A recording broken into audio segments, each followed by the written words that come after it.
YCP కార్యకర్త Varra రవీంద్రెడ్డిపై Pedanandipadu police స్టేషన్లో case నమోదు కాగా పీటీ వారెంట్పై పోలీసులు బాపట్ల తీసుకెళ్లారు. దీనికి సంబంధించి మరింత సమాచారం మా ప్రతినిధి మురళి అడిగి తెలుసుకుందాం. మురళి, చెప్పండి, వర్రా రవీంద్రెడ్డిని పీటీ వారెంట్పై బాపట్ల తీసుకెళ్లడానికి గల దానికి సంబంధించిన వివరాలేంటి? వెంకటేష్, ఈ పులివెందులకు చెందిన వైసీపీ సామాజిక మాధ్యమ కార్యకర్త వర్రా రవీంద్రెడ్డి పైన రాష్ట్ర వ్యాప్తంగా కేసులు నమోదవుతున్నాయి. సామాజిక మాధ్యమాల్లో చంద్రబాబు, నారా లోకేష్, పవన్ కళ్యాణ్, హోంమంత్రి అనిత పైన అసభ్యకరమైన పోస్టులు పెట్టారనేటువంటి ఆరోపణలతో రాష్ట్ర వ్యాప్తంగా ఈ వర్రా రవీంద్రెడ్డి పైన కేసులు నమోదై ఇప్పటికే పులివెందుల పోలీస్ స్టేషన్ లో ఈ నెల 8వ తేదీన నమోదైనటువంటి ఐటీ బిఎన్ఎస్ అట్రాసిటీ యాక్ట్ కింద కేసు నమోదైంది వర్రా రవీంద్రెడ్డి పైన. అతన్ని ఈ నెల 11 అరెస్ట్ చేసి ప్రస్తుతం కడప జైల్లో రిమాండ్ ఖైదీలో ఉన్నారు. ఈ కడప జిల్లాలోనే 10 కేసులు నమోదయ్యాయి. అయితే రాష్ట్ర వ్యాప్తంగా వర్రా రవీంద్రెడ్డి పైన 40కి పైగానే కేసులు నమోదైనట్లు పోలీసులు అధికారికంగా ధృవీకరించారు.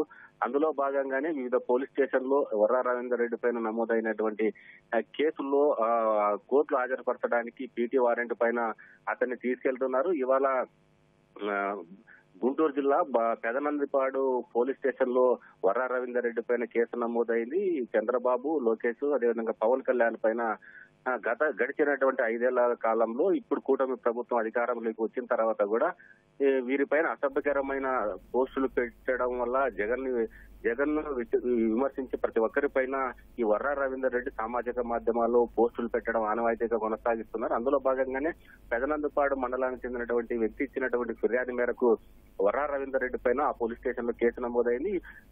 కొద్దిసేపటి క్రితమే ఆ ప్రాంతానికి చెందినటువంటి పోలీసులు కడప జైలుకి వచ్చి పీటీ వారెంట్ ద్వారా అతన్ని తీసుకుని వెళ్లారు. మరి ఈ రోజు సాయంత్రం లోపల Bapatla junior civil judge court ముందు వర్రా రవీంద్రెడ్డిని హాజరుపరిచి తిరిగి కడప జైలుకే రిమాండ్ కోసం తీసుకొచ్చేటువంటి అవకాశం ఉంది.